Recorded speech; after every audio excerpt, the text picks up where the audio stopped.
Mesdames, Messieurs, bonjour et bienvenue dans ce journal, le sommaire.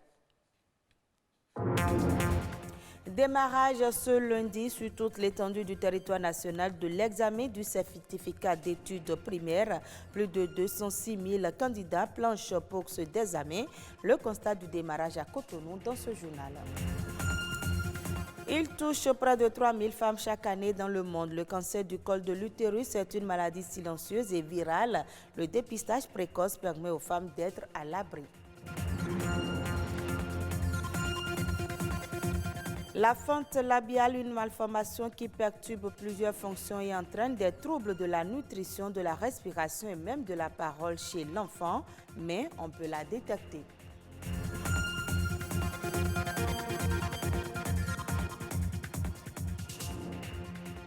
Merci de votre fidélité. L'examen du certificat d'études primaires a démarré ce matin sur toute l'étendue du territoire national.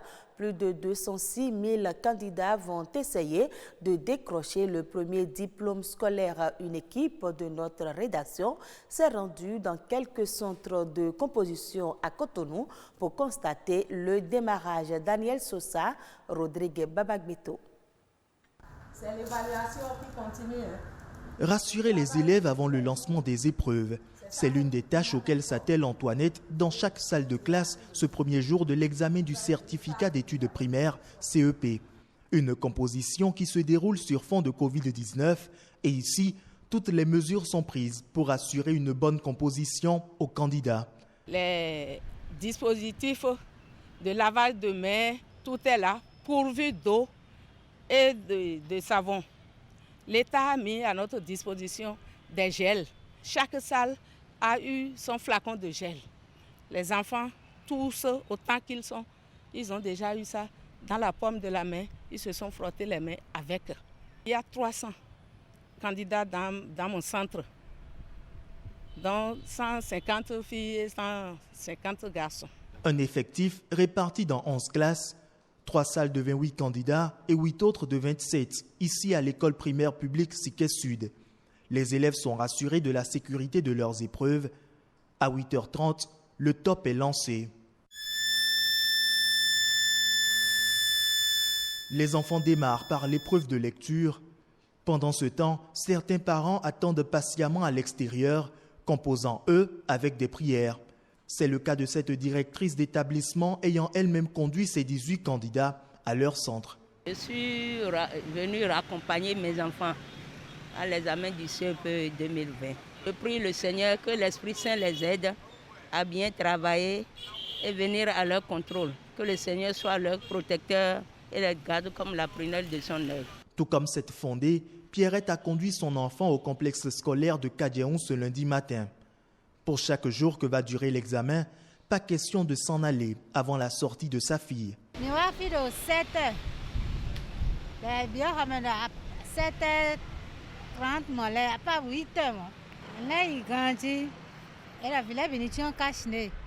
Et là, la chose est sale. Je n'en fais pas vite. Examen blanc de blois, il y a mon dieu bleu. Elle est sous mon diable.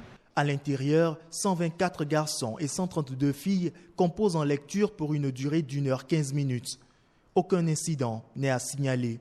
Les enfants sont venus à l'heure, les surveillants également à 8h30. On a démarré. Il y a seulement 2 absents. Tout ce que la DEC a donné comme instruction, les instructions ont été respectées, si bien que le déroulement a commencé dans les normes. Pas d'inquiétude à ce niveau-là. L'examen du certificat d'études primaires est prévu pour durer 4 jours et se déroule dans 746 centres sur toute l'étendue du territoire national. Il prend fin le 9 juillet prochain. Bonne chance à tous les candidats. Ce 6 juillet est la journée internationale du baiser, une journée pour se faire des bisous et célébrer les vertus du baiser. Il ne passe pas de jour sans que beaucoup d'entre nous n'offrent ce geste d'affection et d'amour à nos proches et personnes intimes. Malheureusement, le coronavirus est venu bouleverser nos habitudes. Quels sont donc les bienfaits du baiser? La réponse dans ce élément réalisé par Patrick Adjagbodjo. Je chante un baiser osé sur mes lèvres déposées. French kiss ou baiser d'esquimau, tendre ou passionnel, peu importe, fictif ou langoureux, à chacun sa définition du parfait baiser. Toi qui as mis sur ma langue ta langue amie. Même si le baiser n'a pas la même signification aux quatre coins de la planète, il est une marque d'affection ou d'amour. Le 6 juillet de chaque année, le baiser est à l'honneur, et ce depuis les années 90. Sur la joue, les lèvres, dans le cou, voire sur les cils, le baiser n'est pas sans impact. Un baiser nécessite l'action de 30 muscles du visage, et en s'embrassant, on perd entre 2 et 6 calories par minute. Derrière la passion, le baiser permet de réduire le stress. Après un baiser, vous vous sentez relâché. Le baiser peut aussi réduire les symptômes des allergies. Il accroît le désir sexuel, développe l'estime de soi. Bien plus qu'une marque d'amour, le baiser est aussi bon pour la santé. Ce geste peut raviver la flamme dans le couple ou raffermir les liens d'affection entre membres d'une même famille. S'embrasser fait partie des moyens les plus sûrs de consolider les relations auxquelles l'on tient. Mais attention, par ces temps de coronavirus, le baiser, malgré ses bienfaits, est totalement déconseillé. Parlons santé, le cancer du col de l'utérus fait partie des principaux cancers gynécologiques. Il tue des millions de femmes chaque année et le Bénin n'y échappe pas. Cependant, notre pays a pris des mesures pour renforcer le système de protection sanitaire des femmes afin de réduire le taux de prévalence sur le territoire. Qu'est-ce que le cancer du col de l'utérus et comment le traiter? Reportage Olivier Aklakou, Marianne Ogbasemede. Le cancer du col, ça va être l'apparition au niveau du col de l'utérus de cellules qui vont se multiplier de façon anarchique et qui vont entraîner des conséquences graves sur l'organisme et qui peuvent entraîner la mort. Et sur 300 000 décès de femmes pour cause de cancer enregistrés en 2018 dans le monde, le cancer du col de l'utérus est responsable des 2/3 selon l'Organisation mondiale de la santé. Il est classé deuxième cause de mortalité chez la femme après le cancer du sein. Au Bénin, sur 4 300 cas de cancer, toutes formes confondues, enregistrés en 2018, le cancer du col de l'utérus représente 25% selon le ministère de la Santé. Le mal est dû à plusieurs facteurs.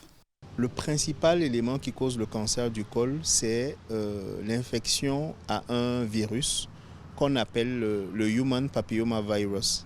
C'est un virus qui se contracte par les rapports sexuels. À côté de ça, le tabac aussi est un cofacteur important.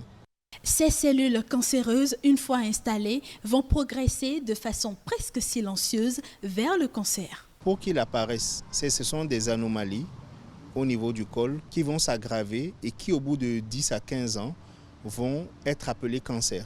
Mais en général, lorsqu'ils commencent à se manifester essentiellement par des saignements, à ce moment en général c'est souvent trop tard.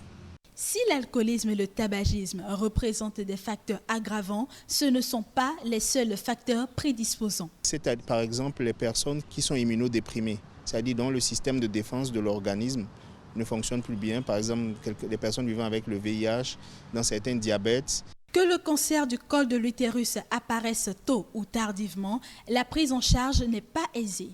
Les médecins recommandent un dépistage précoce. C'est difficile de le traiter, c'est beaucoup plus facile de le prévenir.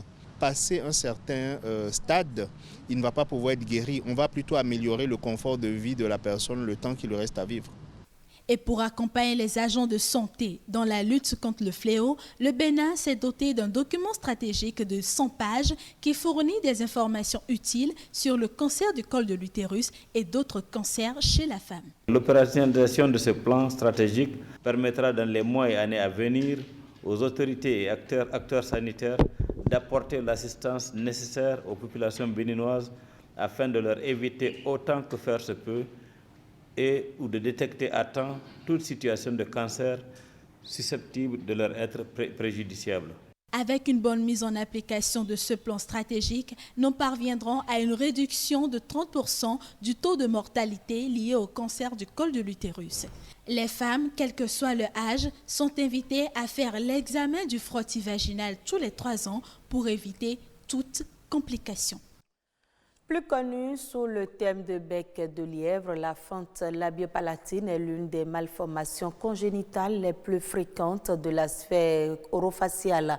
Dans le monde, une naissance sur 750 est celle d'un enfant porteur de fente labiopalatine. Cette malformation perturbe plusieurs fonctions et entraîne des troubles de la nutrition, de la respiration et même de la parole. Comment détecter le mal et quelle conduite adopter quand on a un enfant qui souffre de cette malformation? Les précisions avec un chirurgien pédiatre. Il est reconnu que les malformations chez les enfants rentrent souvent dans le cadre des grossesses, soit précoces, chez les filles qui ont eu, les filles mères, les personnes donc âgées de 15 ans, ou bien souvent chez des femmes qui sont tombées enceintes au-delà de 40 ans d'âge. Il en est de même pour l'homme.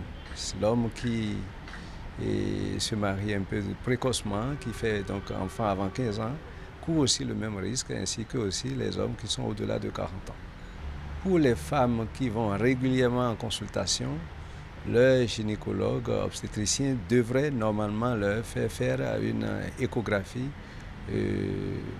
au moins 4 fois. Mais l'échographie au 2e trimestre de la grossesse permet de voir ces fentes qu'on constate au niveau des lèvres de ces fœtus. Il n'y a aucun médicament à donner de façon particulière à un tel enfant.